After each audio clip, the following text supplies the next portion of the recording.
Benny, I think it was Dwayne. It was Dwayne Johnson that brought this idea to you.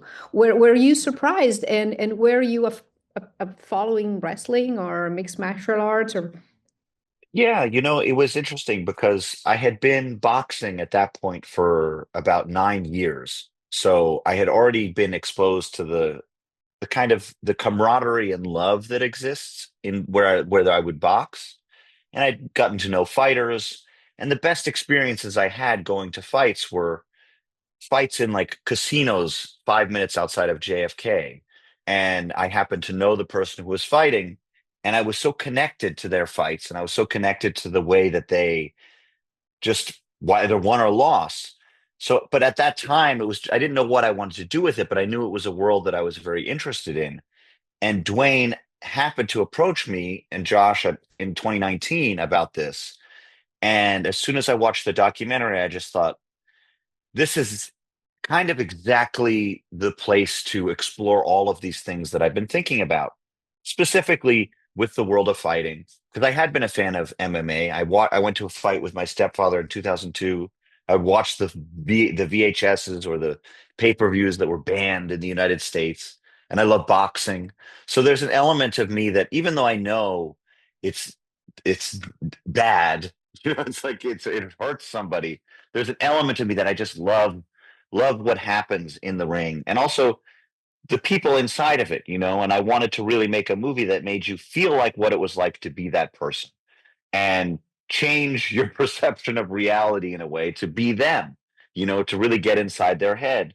And specifically with Mark, when I saw him, there was just something so beautiful about him, that you have this guy who is so strong and yet wants to be so unassuming, who's so well spoken, who's so willing to try and understand his feelings.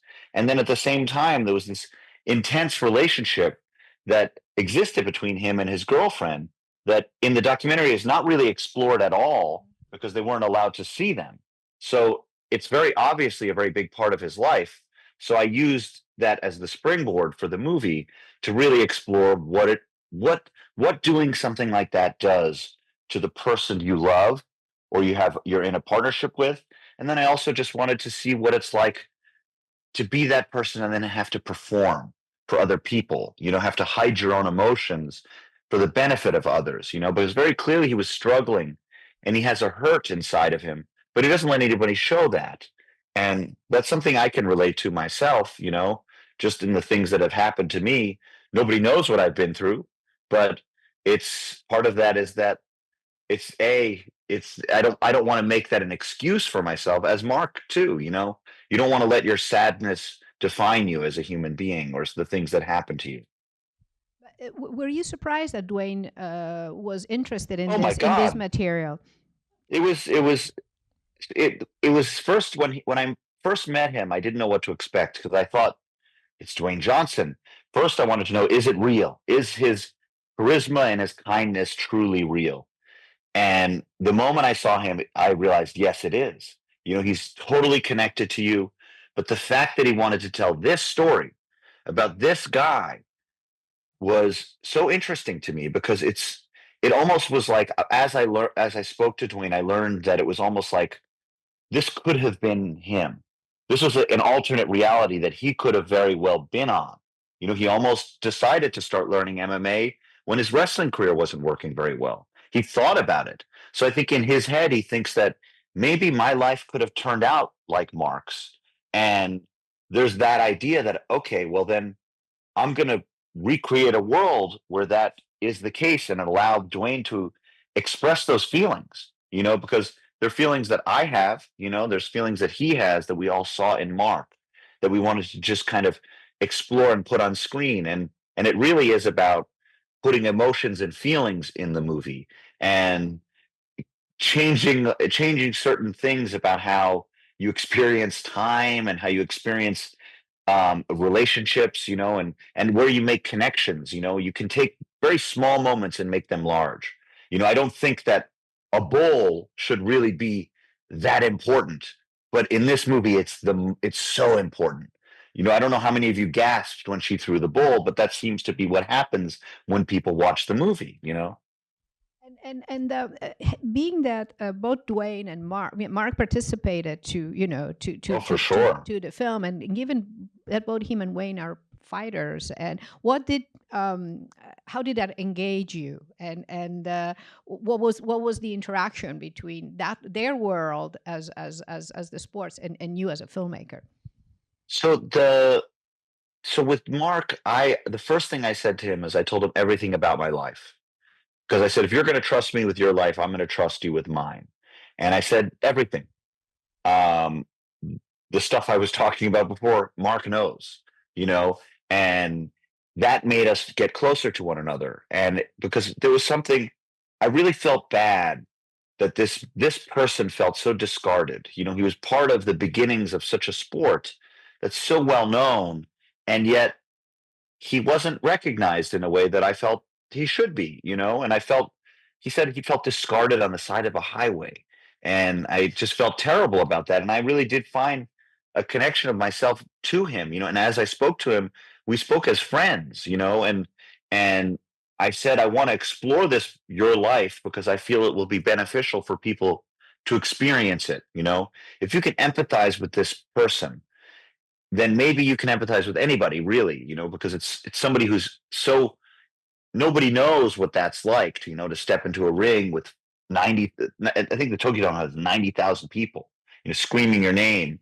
And yet if you could feel his feelings and understand them, then that might be a beneficial experiment for everybody. But I remember talking to him about just my own like experiences in life. Like one example is like I can be very obsessive a bit about things, and if I'm not paying, and it makes me kind of have a tunnel vision. And if somebody's like, oh well, they notice that, and they say, well, have you been to your therapist lately? And it would make me upset, you know, because what the reason it makes me upset is because they're calling out something that's true, which is I haven't been to my therapist, and clearly that's the case because I'm focusing on the things that don't matter, but it makes me get upset and get angry. And he said, you know what that's called? I said, what? Don't work my program. And so I said, okay. And then that gets put into the argument. So I felt I had to get to know him to tell his story correctly. And Emily got to know Dawn to understand her story so we could put in lines like I had written down, um, oh, you keep giving me leftovers and telling me it's dinner time. And Emily's like, well, isn't that a little too smart and on the nose? And I said, you're right, it is. And then we spoke to both Dawn and Mark, and Mark was always, Dawn wasn't as smart as he was, and he would always let her know that. And so that's where the line, oh, did you read that in one of your books came from? But again, Dwayne and Emily were at such a their performances are so real and lived in. They don't even recognize that we're filming. A, because I hid the cameras around corners and I had the lighting in the ceiling, but they're so in it that they add layers of rage, layer because they're friends, and to have a They're friend friends in speak to you that life, way in real life, in yeah. real life, in real life. So when they say these things to each other, it hurts. So it almost raised their temperature, you know? So, and then Dwayne having the experience of he's had a crazy life experience. And I think that there's something really interesting that he explored about his mom and his dad's relationship, putting that into this and seeing how that goes, you know, because his father was also uniquely focused on something that he was doing. And it really was it was a kind of a collaborative effort of emotional understanding. Which is why you had T-shirt saying "radical empathy" on the Yes, set, right? I have it right here if you all want to see it. If you want me to, I can get it if you want to see it. Sure. No, okay, no, No, no, no, no, I no, won't no, get it. no, I no, won't get no, no, no. We believe you. We believe you. Okay, but yes, it said There, radical empathy around the top because I wanted this to be an empathy in its most radical form, you know? there is a melancholy to the film. You know, the sport was not as famous. There's no glamour. It feels like this None. little. I mean, there's a big crowds in Tokyo, but it's like this. You know, that nobody You take really the knows. service elevator, yeah. Yeah, yeah, and that's a because it was just not as popular at the time, especially in this country. In this country, it was banned. So there was only you could only fight on Native American, on Native American land, that's where the only place where fights were sanctioned. And on top of that, there were laws in the country that were banning the fighting. So there was not a lot of places you could fight. So people had to go to Japan, which is where there was a big appetite for this kind of new form of fighting, which was, let's see what a karate versus a wrestler is like, or capoeira versus Brazilian jiu-jitsu. Weight classes don't matter. So you can have somebody who is, I think there was even somebody who was like 400 or 500 pounds fighting somebody who was like 135 pounds. That was part of the experiment. And it was a crazy thing that they were doing. And on top of that, they were all fighting each other all the time.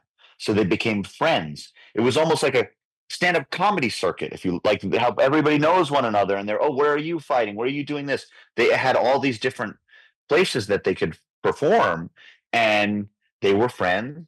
They didn't want to hurt one another, but they had to, because that was their job. And I found that very interesting, because when you look at a fighter, you don't think of them as having an interior life. They exist in the ring and they exist to win.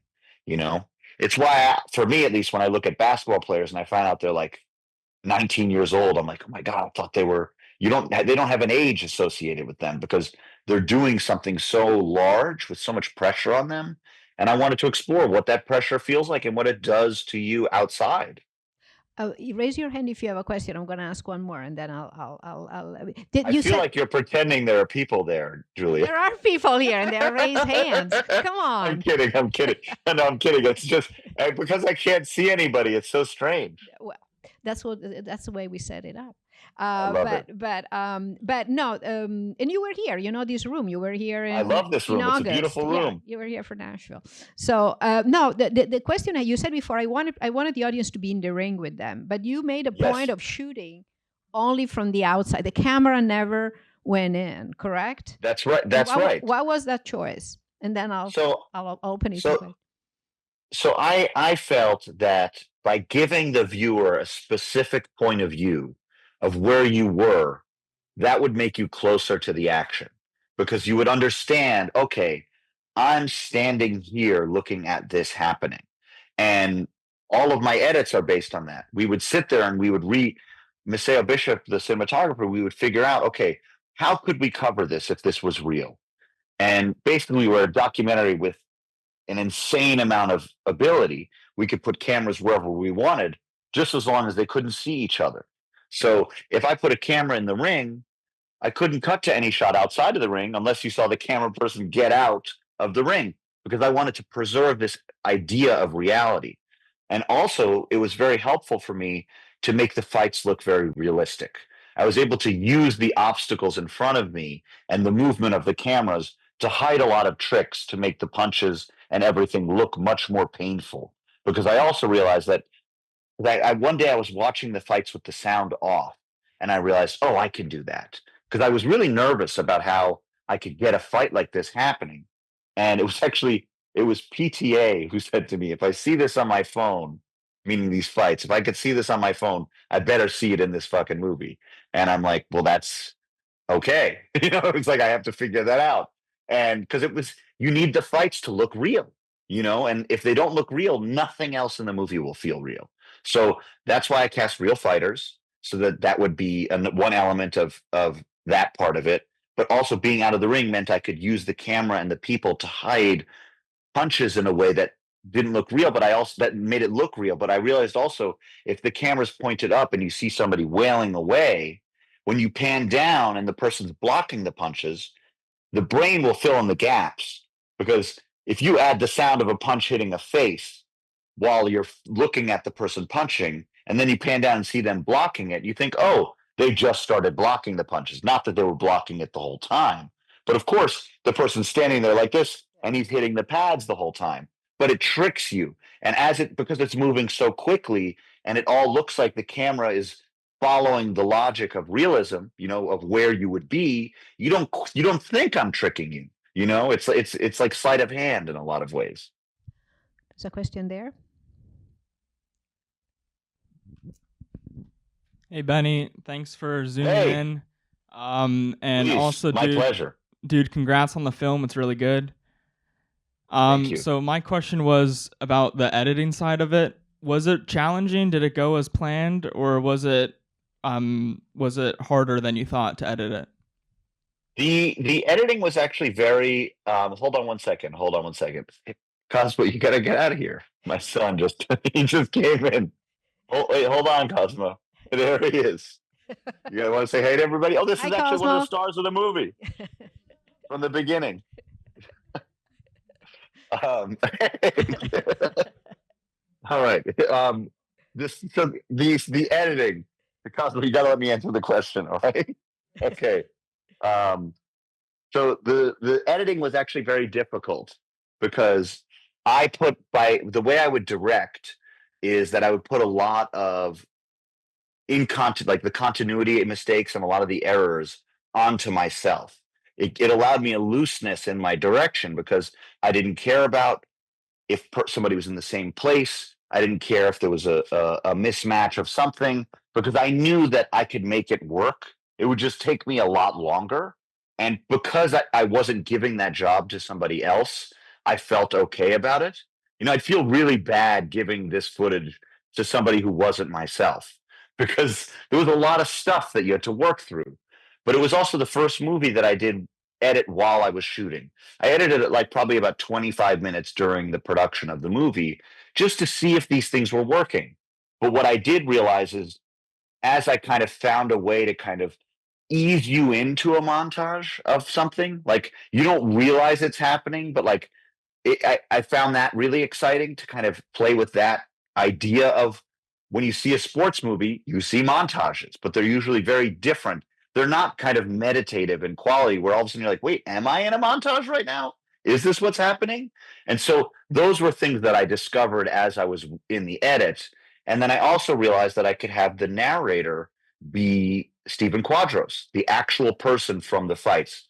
This is just a quick thing, just to because I think it's interesting. The announcer in the beginning for the UFC, that's the real announcing from the actual UFC event that Mark Kerr walked out of. And Dwayne walks, but I just put that footage over what I shot, put that sound over what I shot. The first fight against Igor is the actual broadcast with Boz and Stephen Quadros. I used that over the footage. And then everything else after that, I wrote for Stephen Quadros. So I ended up writing 10 pages of ADR for him to narrate the movie because I thought, how cool is it that I can have this guy basically just tell you stuff? It's like he could tell you exactly what it is because that's what they do. They're very flowery, they're very excited. So in the edit, I discovered a lot of that. But part of my filmmaking process is knowing how I'm going to edit it. So when I'm in the room acting, talking to the actors, I'll tell them not to worry about certain parts of performance because I know we have it. So let's forget about this. We're going to start from the beginning and we're going to roll into it, but let's really focus on this section because I've already got that down. So it would allow me to kind of be much more specific on set, but I do think of it as one big kind of thing. There's one there. Thank you. The film's really beautiful. Thank very you. tender. I was curious about using the score to create this new kind of mood. It's very different from your previous work. There's a much less frenetic kind of quality to that. So if you could just talk about the score a bit. Yeah, it's something that I was like I want to try new things. I want to explore different areas of how you can make people feel something. And in this case, Nala Sanefro, who did the score, she's an incredible jazz musician and artist. And she plays the harp. Her records have synthesizers on it, but they're mainly like very closely recorded saxophones. So you can hear the clicks and clacks, the breath of the person playing. There's a lot of classical kind of music in that. And it was very interesting for me to try that, without, I wanted it to be beautiful. I wanted it to be almost like in opposition to what you were seeing sometimes. And at the same time, I wanted it to be telling you what the characters were feeling deeply emotionally, not on a surface level, like, oh, this is sad, but oh my God, I'm in their head. and I'm feeling the drum and I'm in their stomach as the butterflies well up in me as they're in the ring. But like when Nala showed up to Air Studios with sheet music, I'm like, this is a first for me. You know, somebody has this idea for an orchestra of 30 people, and that's Dawn's score. So whenever you see Dawn on the plane, you hear the orchestra playing, and she really did enter the minds of the characters as well. And I treated working with her like I would treat an actor. You know, you cast somebody for what they're going to bring to the table. And I knew what she would bring to the table, but I didn't know what it was going to be, really. I had an idea, but I really wanted her to express herself through the music. And so she attached herself to these characters and got in there and edited pieces directly to the music. And it was her idea to, because I said, I really want this. There was something about the final fight I needed to be more impactful. And as I was talking to her about it, she had the idea to recall the moment from the Derby and bring that piano hit back to when he's getting hit. So we hear that again. And I was like, oh, that's an amazing idea. So she was just on the wavelength. And again, yeah, it was really about trying to see if I can evoke emotions with a different kind of set of tools, you know? Question? Here.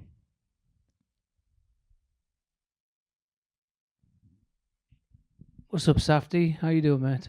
Mate, hello, how are you? Great film, mate. I'm a UFC fan, so, you know, being able to bring this story to the big screen, you know, for him, like you said, is an incredible thing.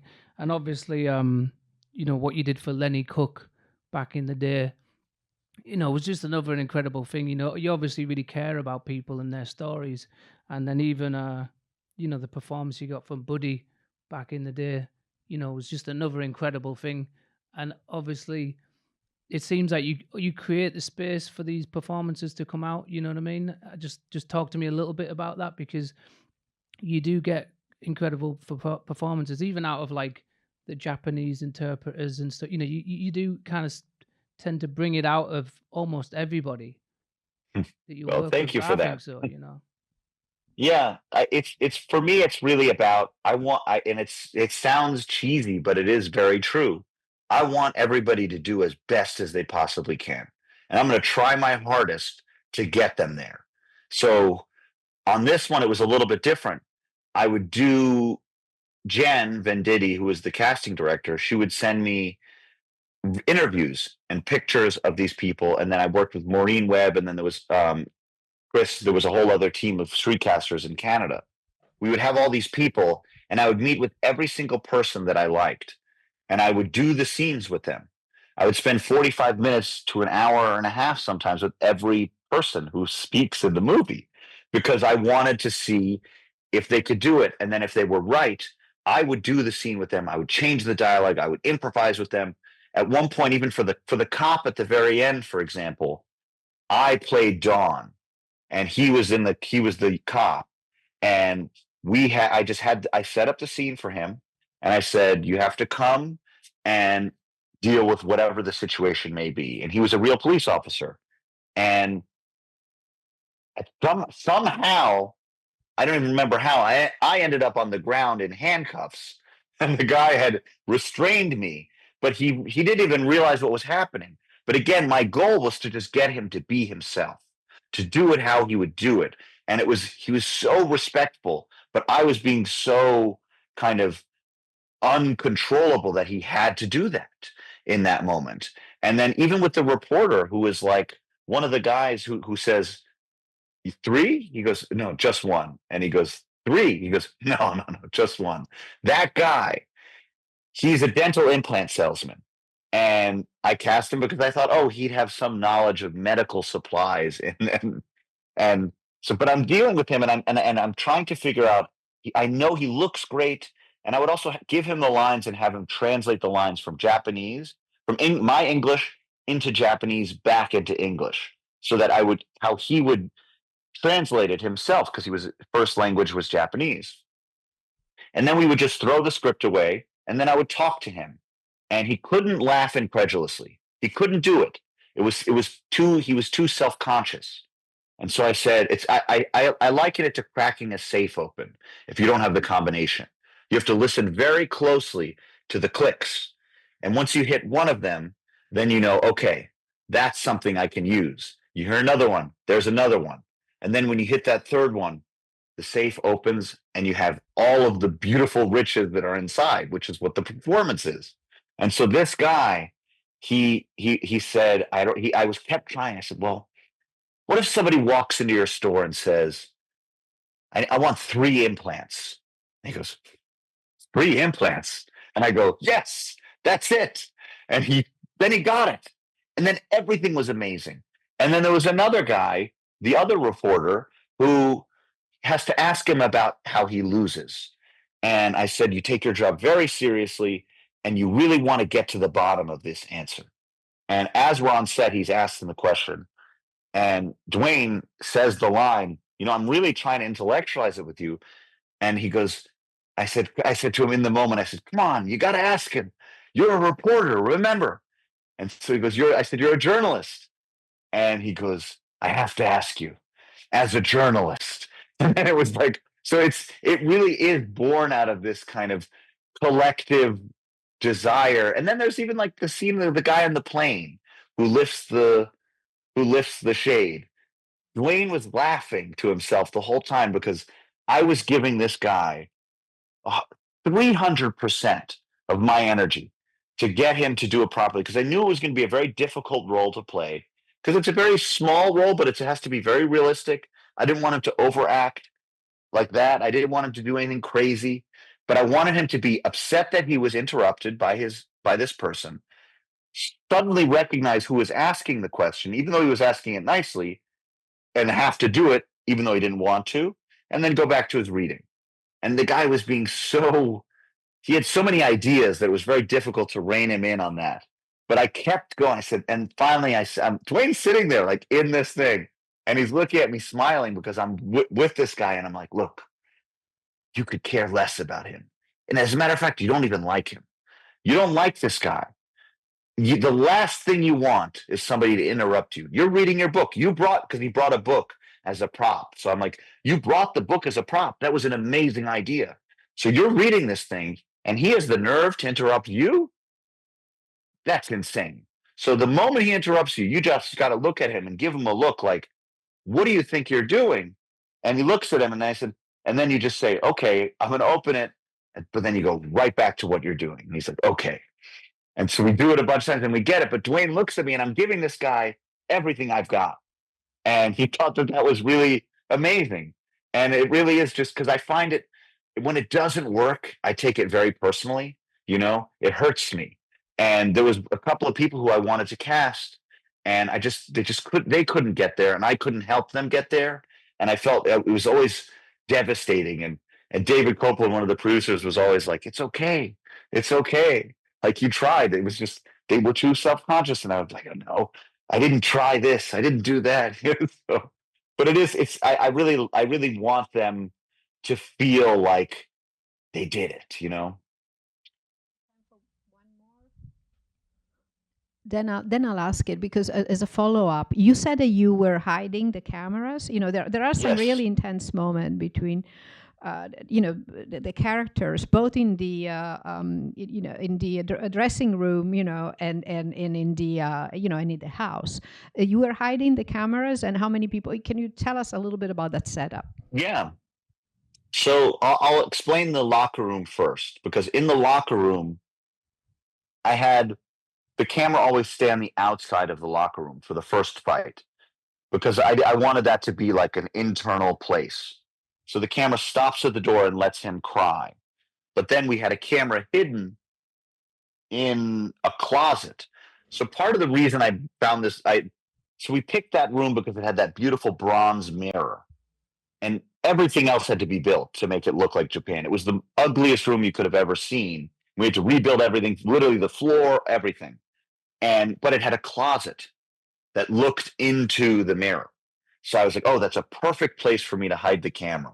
I could put the camera in the closet, so when the door closes, it would close on the camera, but it would allow this camera to see into the mirror. And I called that the truth camera, because you could see what was really going on behind closed doors. And it was kind of the thing where Everybody's crawling behind me. It was the kind of thing where I realized you could really figure out places to kind of not allow the actors to see things, but us to see them. And one of them, and then in the house, I built the house from the ground up. So it was a full working house built on a sound stage, and everything was kind of constructed running water, but you couldn't move the walls. So the benefit of it being on a stage was nothing really, but it allowed us to have all the lighting be controlled by a grid, so we can actually control everything, and allowed us to have all the lighting hidden. And then I also had it so that the sight lines of the kitchen, I could hide a camera in the living room around the corner, and I could hide a camera up on the steps. And that allowed me, if I had the actors placed in the right spot, to be able to get two cameras getting this intense moment at the same time. Because I wanted both actors to know that every time they were performing, I was going to get everything. And that goes to answer the second question. The other question you just asked is, how do I get that performance from people? And it's about letting them know I'm seeing everything. I want to let them know, if they do the slightest thing, I'll try to acknowledge it to them and say, that was awesome. I saw that. So I'm really trying to pay attention to everything they're doing, because even if it's just a wipe of the face, it's something that's very exciting to me. Or if it's a roll of the eyes, I find it very exciting. And I want to tell them that. And in this case, I was able to have both cameras running at the same time in the house to capture those intense moments. And they were basically screaming at each other, but never seeing us. And so that gave them the freedom to just really let go and feel like they were just there. And it was on us to catch it. But every once in a while, when the wall comes into play, I think it really gives the audience a feeling of, I shouldn't be here right now. Somehow I'm in this house and I shouldn't be allowed to see this. And yet I am, and I can't look away. And it's at that point, like once you have that feeling of you're there. And I also have, there was the wide close camera, which we always had, and there was always one camera on a tripod further away. And I think what I told the actors is, at this point, there is a camera following you, but you don't really notice it. That's what I said to them. It's there, but you don't really see it. And so that allowed us to get close when we had to, but I never broke my rule. I think once or twice I do, but I most of the time don't ever break my rule of never allowing one camera to have seen the other, But we have to yeah. finish for the next show. But thank you, Benny. This has been incredibly thank you, everybody, generous. for coming. And No, clap this was enough so that he beautiful. hear, and thanks again. And we hope to have thank you you so in much. person very soon. Okay. Oh, I would love to.